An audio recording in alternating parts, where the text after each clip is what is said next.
இல்ல அது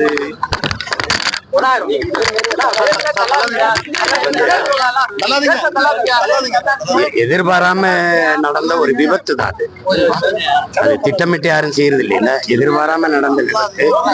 அந்த மரணத்திற்கு நம்ம எல்லாருக்குமே அந்த காயம் இருக்குது, வலி இருக்குது. அதுக்காக நான் வருந்துறேன்.